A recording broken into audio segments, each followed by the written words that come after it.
Dengan ini secara resmi melantik saudara-saudara dalam jabatan yang baru di lingkungan Badan Narkotika Nasional. Segala peraturan perundang-undangan dengan seluruh-seluruhnya.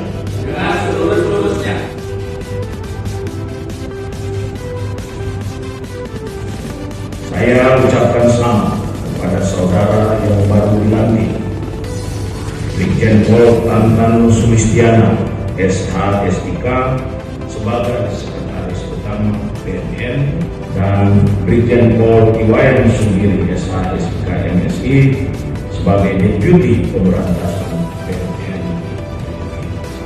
BNN merupakan tugas yang sangat berat menyelamatkan generasi bangsa dari penyalahgunaan narkoba.